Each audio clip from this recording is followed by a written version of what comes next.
Hi everyone and welcome back to GK today. So यहाँ पे हम 5 अगस्त के मोस्ट इंपॉर्टेंट करंट अफेयर्स को डिस्कस कर रहे हैं। चलिए स्टार्ट करते हैं आज का सेशन। फर्स्ट हम यहाँ पे लास्ट डे की करंट अफेयर्स को वन टाइम रिवाइज कर लेते हैं। So the first one, where was India's first make in India 1 megawatt green hydrogen plant commission.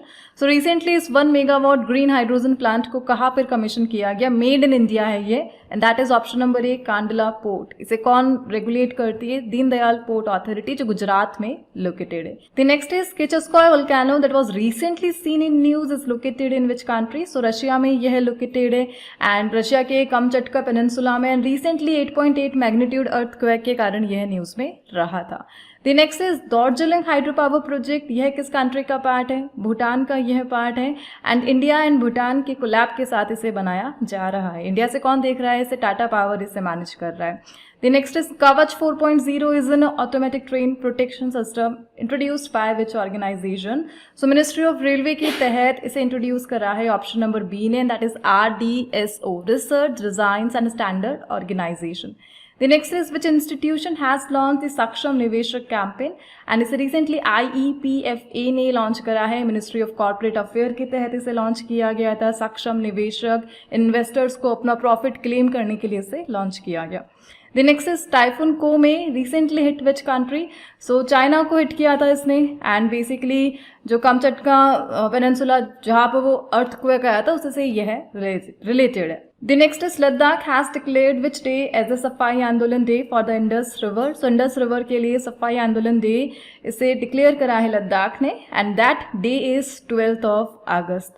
The next is Meghnad Desai, who recently passed away, was associated with which field? So Meghnad Desai इनका recently निधन हो गया है, और किस field से associated? Economics field से यह associated है। The next is which country has adopted Assam's हर गीला army model for biodiversity conservation? So recently इस मॉडल को किसने अडॉप्ट करा है? And that is South East Asian country, option number D, Cambodia. The next is which country has imposed a 25% tariff on Indian goods effective from August 1st, 2025? So we all know it is by United States of America, the Donald Trump. चलिए start करते हैं आज का session. सो आज जो topic हम discuss करने जा रहे हैं, हम एक कम्युनिकेशन सैटेलाइट को डिस्कस करेंगे, that is blue bird, and now ISRO इसको डेवलप करने के लिए लगा हुआ है। 43rd Lokmanya Tilak national award को हम डिस्कस करेंगे।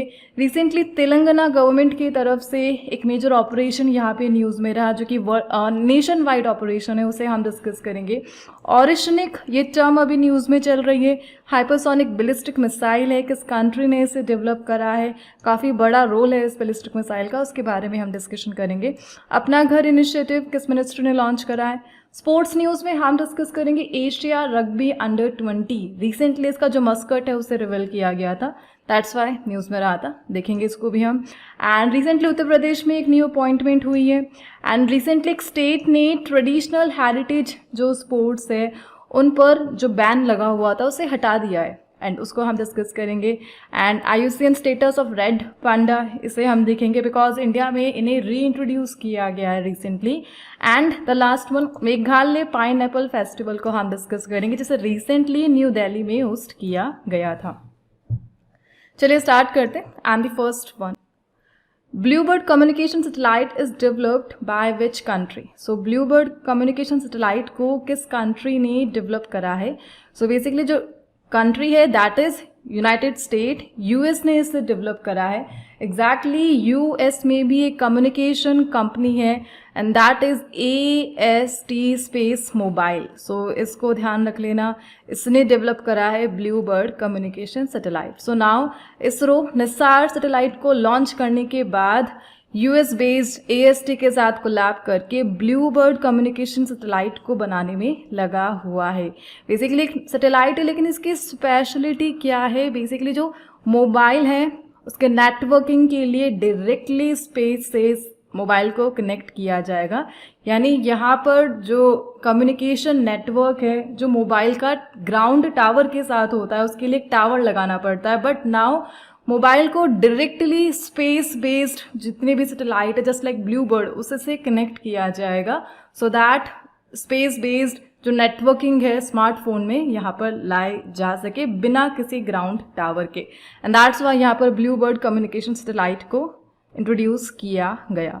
सो बेसिकली इसे कहाँ से लॉन्च किया जाएगा, and that is Satish Dhawan space centre, जो कहाँ पर लोकेटेड है, श्रीहरिकोटा, और यहाँ से इसे लॉन्च किया जाएगा और LVM-3 रॉकेट की हेल्प से इसे लॉन्च किया जाएगा। निसार को GSLV की हेल्प से भेजा गया था एंड ब्लू बर्ड को LVM-3 रॉकेट की हेल्प से भेजा जाएगा। प्लीज नोट, सो यहाँ पर ग्राउंड टू टावर को कंप्लीटली एलिमिनेट कर दिया जाएगा इस प्रकार के सैटेलाइट्स को लॉन्च करके, और एक major collab again with the USA blue bird communication satellite के लिए। ठीक है, सो आज हम इस क्वेश्चन के साथ जिस वर्ड को डिस्कस करेंगे दैट इज स्पेस सेंटर। सो यहाँ पे 3 टर्म्स मैं आपसे डिस्कस कर रही हूँ। The first one space port, second is space centre and the third one is launch pad. काफ़ी टाइम करंट अफेयर्स में हम तीनों वर्ड्स को देखते हैं। इस स्पेस सेंटर से इस सैटेलाइट को लॉन्च किया गया, इस लॉन्च पैड को यूज़ किया गया, यह है स्पेस पोर्ट, इंडिया को सेकंड स्पेस पोर्ट मिलने जा रहा है। सो एक्चुअली इन 3 वर्ड्स में डिफरेंस क्या है, इंडिया के पास क्या कितना है, उसे हम यहाँ पे डिस्कस करें। सो फर्स्ट स्पेस पोर्ट को हम डिस्कस करेंगे। यहाँ पे आप ध्यान रख लेना, इंडिया के पास एक्टिव स्पेस पोर्ट कितने हैं।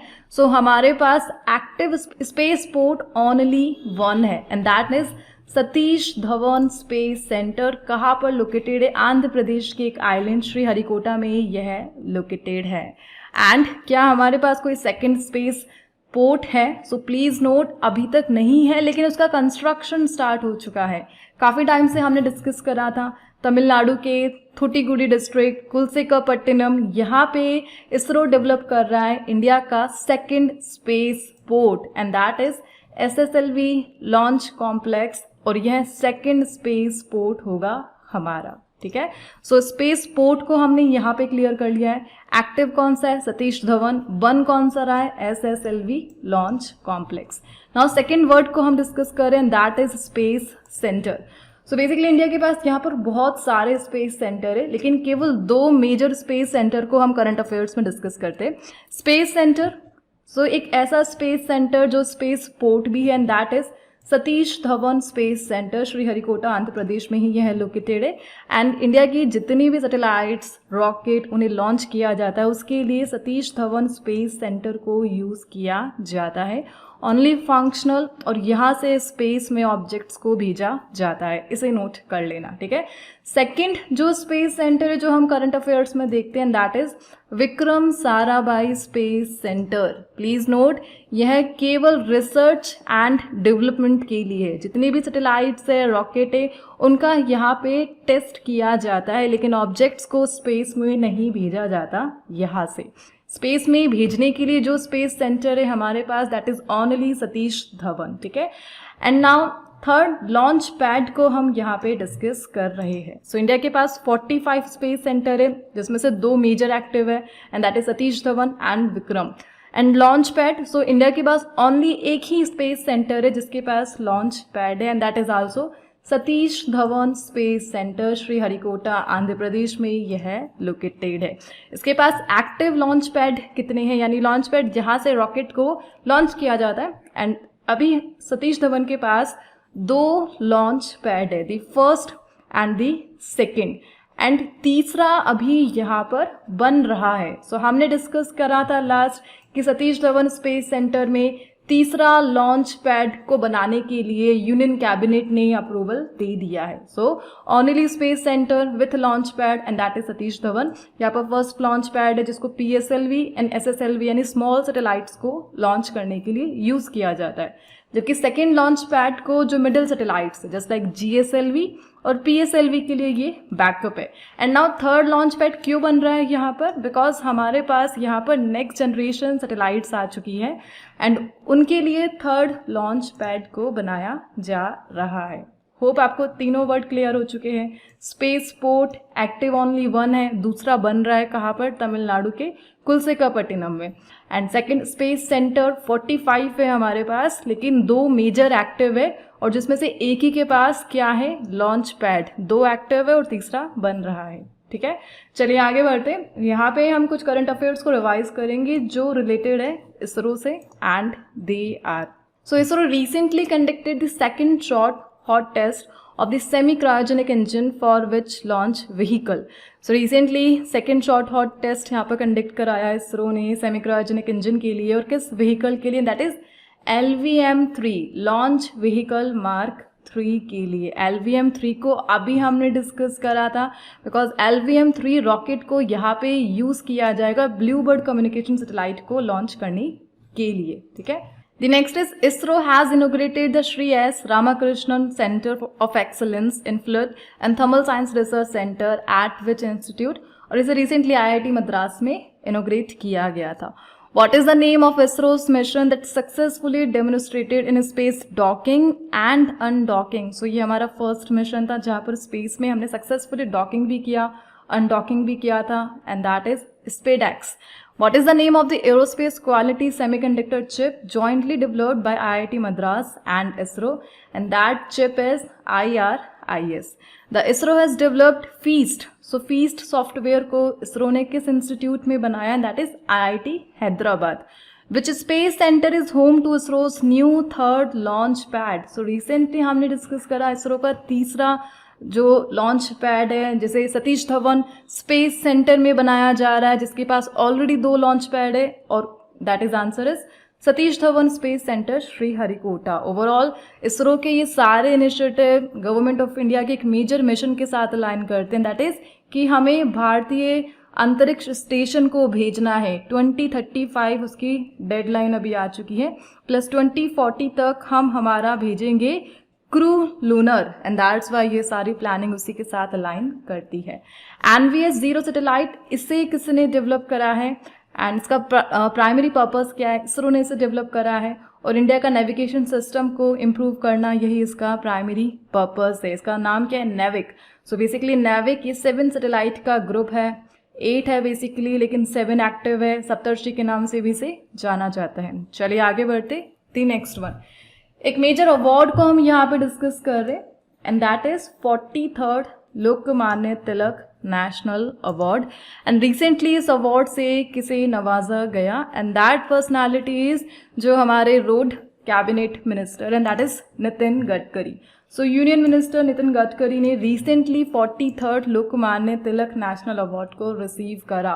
बेसिकली यह एक ऐसा अवार्ड है जो इंडिया के काफ़ी सारे पीएम को मिल चुका है, including Indira Gandhi, PM Modi, Atal Bihari Vajpayee, even presidents को मिल चुका है, प्रणब मुखर्जी को यह मिल चुका है, इसरो के जो चेयरमैन रह चुके हैं उन्हें भी यह अवार्ड मिल चुका है, just like K7। And now union minister Nitin Gadkari को यह अवार्ड दिया गया, Lokmanya Tilak national award. Basically जो भी इंडिया के लिए ग्राउंड ब्रेकिंग अपडेट करते हैं, नेशनल प्रोग्रेस में अपना योगदान देते हैं, उन लोगों को ऑनर करने के लिए लोकमान्य तिलक अवार्ड से नवाजा जाता है, जो कि खुद लोकमान्य तिलक के वर्क से इंस्पायर होकर बना है, ठीक है। ओवरऑल आपको यहाँ पे डिस्कस करना है इस अवार्ड को बनाया किसने है एंड प्लस एक मेजर पर्सनालिटी को यहाँ पे डिस्कस किया जा रहा है, दैट इज लोकमान्य तिलक। सो इनसे रिलेटेड कुछ ही क्वेश्चन को मैं यहाँ पे डिस्कस करूँगी जो एग्जाम में आते हैं, नथिंग ऑल। सो यहाँ पे हम डिस्कस करें फर्स्ट ऑफ ऑल कि इस अवार्ड को बनाया किसने है। सो 1983 में इस अवार्ड को बनाया गया था एंड दैट इज तिलक स्मारक मंदिर ट्रस्ट ने इसे बनाया है। कब? 1983 में। एंड नाउ इसके 43rd जो अवार्ड नॉमिनी है वो अनाउंस किए जा चुके हैं एंड 1 अगस्त को इस अवार्ड को दिया जाता है बिकॉज 1 अगस्त लोकमान्य तिलक उनकी डेथ एनिवर्सरी है।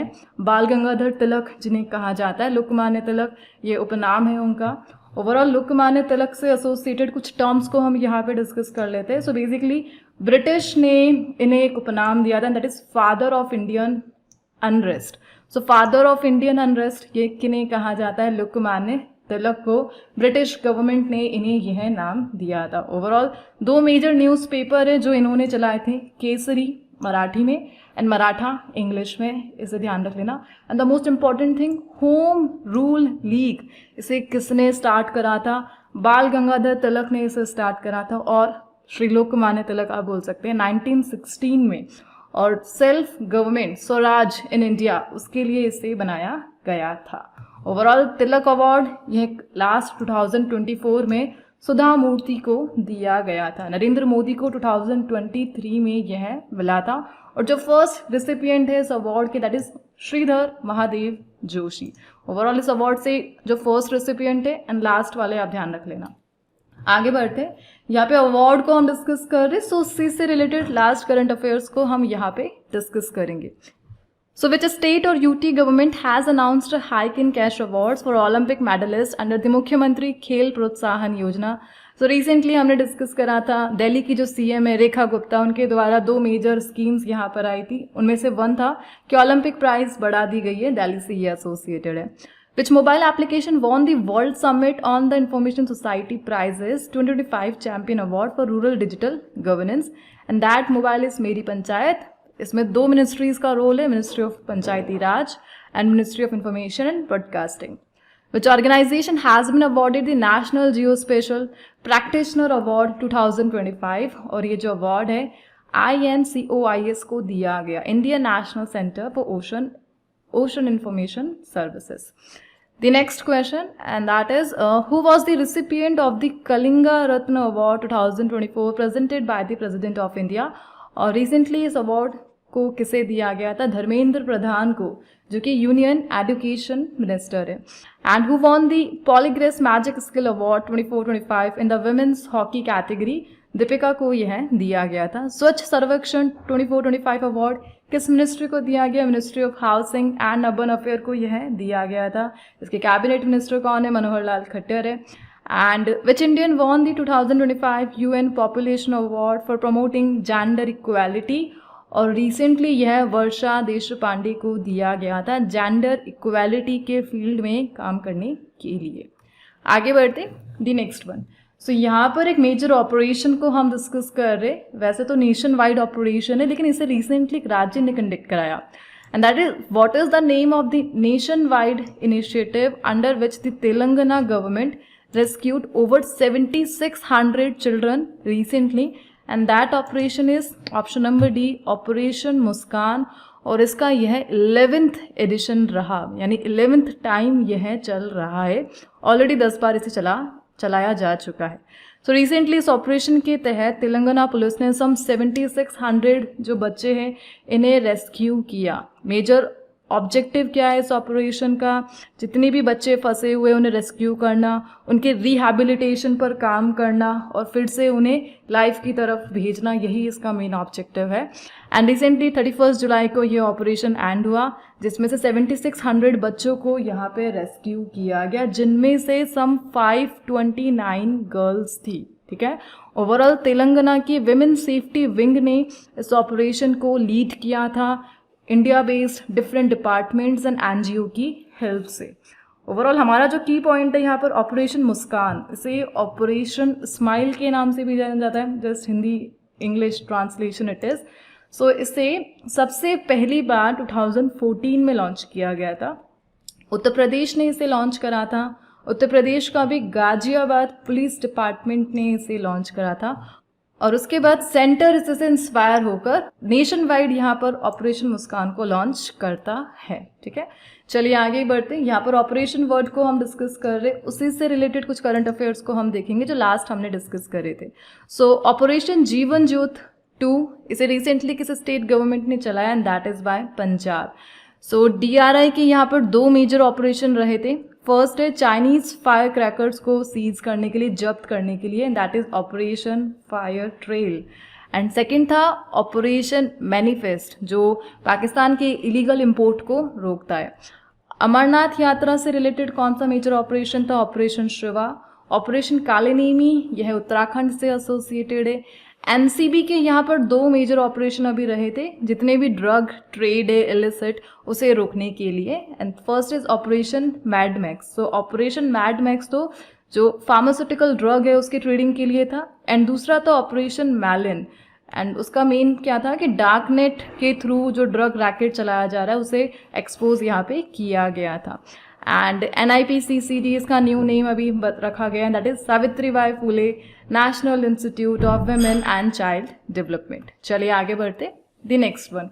एक मेजर हाइपरसोनिक बैलिस्टिक मिसाइल को हम यहाँ पे देख रहे हैं, जिसे रशिया ने यूज़ किया था रशिया यूक्रेन वॉर में। एंड नाउ रशिया ने अनाउंस करा है कि वह उसका जो प्रोडक्शन है फाइनली इंटरनेशनल लेवल पर करेगा और दूसरी कंट्रीज को भी यहाँ पर इसको सप्लाई करेगा। So the question, Oreshnik is a hypersonic ballistic missile developed by which country. So इसे रशिया ने डेवलप करा है एंड नाउ इसका जो प्रोडक्शन है वो स्टार्ट हो चुका है।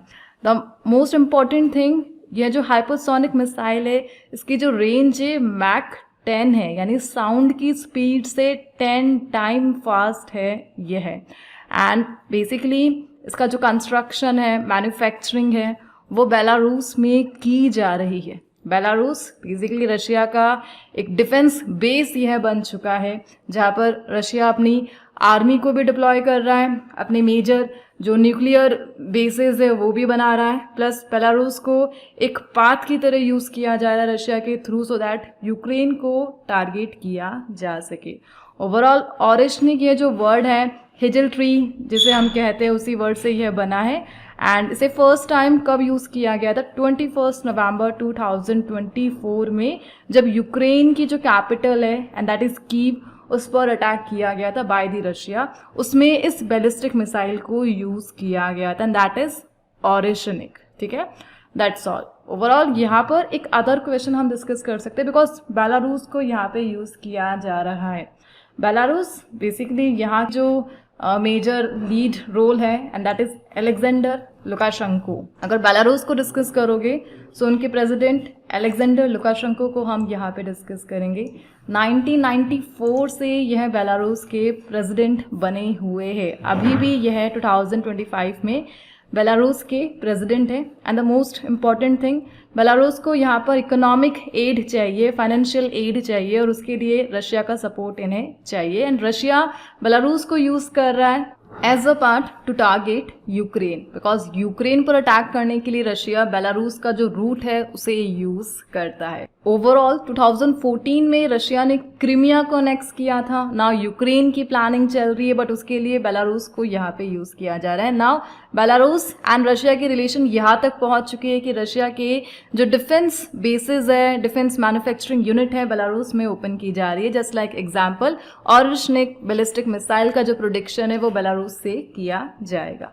ठीक है, चलिए आगे बढ़ते हैं। The next one, which ministry has launch the Apna Ghar initiative to support truck drivers during long journey. So यहाँ पर एक मेजर इनिशिएटिव अपना घर इनिशिएटिव और इसे किस मिनिस्ट्री ने इंट्रोड्यूस करा है and that is ministry of petroleum and natural gas. कौन है इसके cabinet minister? That is Hardeep Singh Puri. उन्होंने ही अपना घर को लॉन्च करा है। बेसिकली इस इनिशिएटिव को लाया गया है सो दैट जो ट्रक ड्राइवर्स है उनकी लॉन्ग जर्नी में हेल्प की जा सके। सो यहाँ पर किया क्या जाएगा, लॉन्ग रूट के दौरान जो कि ट्रक ड्राइवर्स कवर करते हैं, सो बीच रास्ते में सम 368 यूनिट्स बनाई जाएगी जिन्हें नाम दिया गया है अपना घर, जिसमें डॉर्मेट्री जो बेड है वो लगाए जाएंगे 4611 कुछ डेटा यहाँ पर सामने आया है। सो दैट लॉन्ग रूट के दौरान जो ड्राइवर्स है, द हैवी ड्राइवर्स, वो रेस्ट कर सके, क्लीन टॉयलेट यूज़ कर सके, कुकिंग स्पेसेस को यूज़ कर सके, पीने लायक पानी को यूज़ कर सके। और इन्हीं सब को इम्प्रूव करने के लिए मिनिस्ट्री ऑफ पेट्रोलियम ने रिसेंटली लॉन्च करा है अपना घर इनिशिएटिव। ठीक है, चलिए आगे बढ़ते हैं। यहाँ पे मिनिस्ट्री वर्ड से रिलेटेड जो करंट अफेयर्स है उसको हम रिवाइज करेंगे and they are so EBP programme recently इसका जो टारगेट है वो कंप्लीट हो चुके हैं 25-26 फाइनेंशियल ईयर में। किस मिनिस्ट्री ने इसे लॉन्च करा है? The same ministry of petroleum and natural gas. The scheme for promotion of culture of science, किस मिनिस्ट्री का यह इनिशिएटिव है? Ministry of earth science. PM विकास, यह किस मिनिस्ट्री से एसोसिएटेड है? मिनिस्ट्री ऑफ माइनॉरिटी अफेयर्स से। PM विकास को 2023-24 में लॉन्च किया गया था। गवर्नमेंट ऑफ इंडिया की 5 प्रेस्टीजियस स्कीम को मर्ज करके एक सिंगल स्कीम यहाँ पे बना दी गई थी, that is PM Vikas.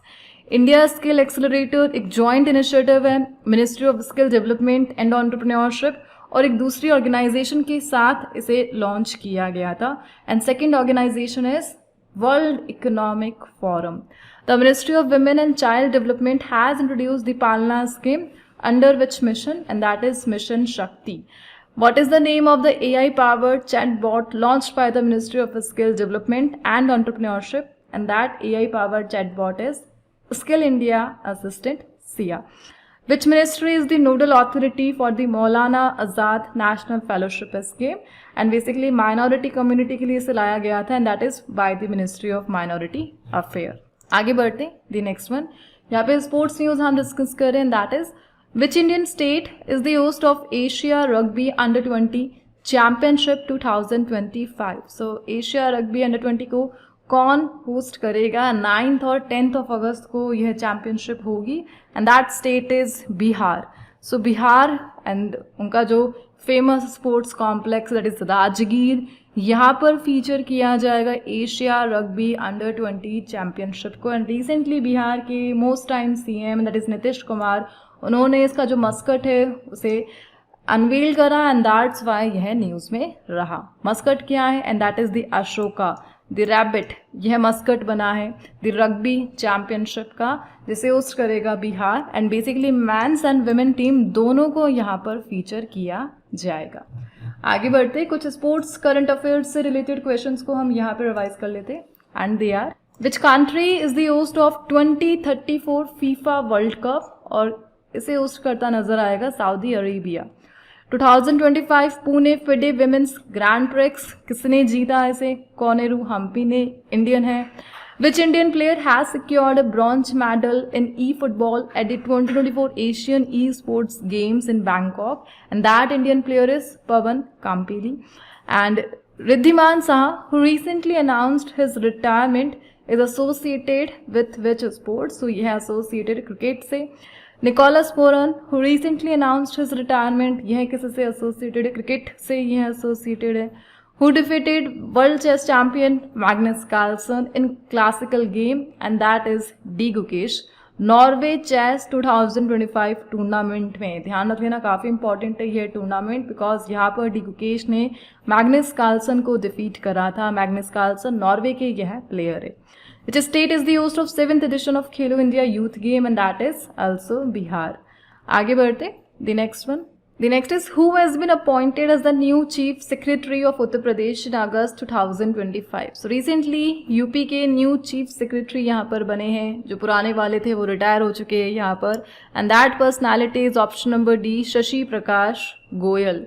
And UP के चीफ सेक्रेटरी बने हैं. इन्होंने सक्सीड करा है मनोज कुमार सिंह को, जो कि एक IAS ऑफिसर है और रिटायर हो चुके हैं. ओवरऑल जो शशि प्रकाश गोयल है, इससे पहले जो CM है उनका एडिशनल चीफ सेक्रेटरी जो डिपार्टमेंट है उसे मैनेज कर रहे थे. नाउ उत्तर प्रदेश के ऑफिशियल न्यू चीफ सेक्रेटरीट यह बन चुके हैं. And that personality is Shashi Prakash Goyal. आगे बढ़ती थी नेक्स्ट वन. यहाँ पे हम डिस्कस कर एक स्टेट की update, and that is which state government has lifted the ban on traditional heritage sports in August 2025. So किस राज्य सरकार ने अगस्त 2025 में पारंपरिक विरासत खेलों पर से जो प्रतिबंध है, जो बैन लगे हुए थे, उसे हटा दिया है. और यह जो इनिशिएटिव आया है ये पंजाब गवर्नमेंट से आया है. Traditional heritage sports just like horse races, dog races, bullock cart races, pigeon races, so इन पर बैन लगाया था. यह जो बैन है ये हटा दिया है पंजाब गवर्नमेंट ने. नाउ इन्हें ऑफिशियली स्पोर्ट्स में फिर से इंक्लूड किया जाएगा, सो दैट पीपल्स को अपने पुराने कल्चर, रूरल हेरिटेज से रिकनेक्ट किया जा सके. ठीक है, सो ध्यान रख लेना ये बैन कब लगा था? 1997 में, और 2025 में इस प्रतिबंध को हटा दिया गया है. और ये जो इनिशिएटिव है पंजाब से आया है. ओवरऑल यहाँ पर पंजाब को लैंड ऑफ 5 रिवर कहते हैं, सभी को पता है ये तो. आगे बढ़ते हैं, the next one. What is the IUCN status of red panda that was recently seen in news? So recently red panda news में रहा बिकॉज रेड पांडा को इंडिया में फिर से री इंट्रोड्यूस किया गया है after a gap of 7 year. 7 सालों के बाद री इंट्रोड्यूस यह हुए हैं. सो फर्स्ट ऑफ ऑल इनका जो IUCN स्टेटस है दैट इज इंडेंजर्ड कैटेगरी में यह काउंट होते हैं. एंड रिसेंटली इनका जो री इंट्रोडक्शन है वो कहाँ पे हुआ है? Sikkim based Himalayan zoological park में हुआ है. और सम जो कप्स है रेड पांडा रिसेंटली उन्होंने जन्म लिया है, एंड दैट्स वाई यह न्यूज़ में रहा है. कंजर्वेशन प्रोग्राम यहाँ पे चल रहा था और उसी के तहत इन्हें री इंट्रोड्यूस किया गया है। ठीक है, overall India, Nepal, Bhutan, China, Myanmar, इन सब में यह पाए जाते हैं माउंटेन फॉरेस्ट में, बट IUCN ने इन्हें इंडेंजर्ड कैटेगरी में क्लासीफाई किया हुआ है। आगे बढ़ते the next one, where was the third edition of Meghalaya pineapple festival 2025 organised. So यहाँ पे हम थर्ड एडिशन डिस्कस कर रहे हैं मेघालय पाइनएप्पल फेस्टिवल। मेघालय राज्य अपनी स्टेट की इकोनॉमी को बूस्ट करने के लिए एक लक्ष्य रखता है एंड रिसेंटली अपने एग्रीकल्चर को, अपने लक्ष्य को भारत को दिखाने के लिए इन्होंने एक पाइनएप्पल फेस्टिवल ऑर्गेनाइज करा। कहाँ पर? न्यू दिल्ली में, एंड दैट्स वाई यह अभी न्यूज़ में रहा। कहाँ पर? दिल्ली हाट, न्यू दिल्ली में ये थर्ड एडिशन कंप्लीट हुआ है। मेघालय का जो एग्रीकल्चर डिपार्टमेंट है उसने ऑर्गेनाइज करा है। ओवरऑल स्टेट का जो एग्रीकल्चर सक्सेस है उसे दिखाने के लिए इसे ऑर्गेनाइज किया गया by the agriculture department of Meghalaya. ये जो फेस्टिवल ये सपोर्ट करता है, मेघालय का एक मेजर गोल है यहाँ पर, मेघालय को 2032 तक बनाना है $16 बिलियन की इकोनॉमी, जिसे यहाँ पर फिर से रिवील किया गया विथ इम्प्रूव्ड फार्म इंफ्रास्ट्रक्चर और प्रोसेसिंग यूनिट, यानी एग्रीकल्चर इनका सबसे बड़ा गोल है इम्प्रूवमेंट के लिए। एंड दैट्स वाई यहाँ पर पाइनएप्पल फेस्टिवल को रिसेंटली न्यू दिल्ली में होस्ट किया गया बाय दी मेघालय। ठीक है, सो आज इस सेशन को हम यहाँ पे एंड करते हैं। होप सारे क्वेश्चन आपको क्लियर हो चुके हैं। एंड आज जो टॉपिक है क्विज के लिए वो रिलेटेड है मेघालय राज्य से। सो उसी से अपडेटेड कुछ करंट अफेयर्स का आंसर आपको कमेंट बॉक्स में प्रोवाइड करना है। एंड हम मिलते हैं नेक्स्ट सेशन के साथ। For more information you can check the description box just below the video, and thank you for watching.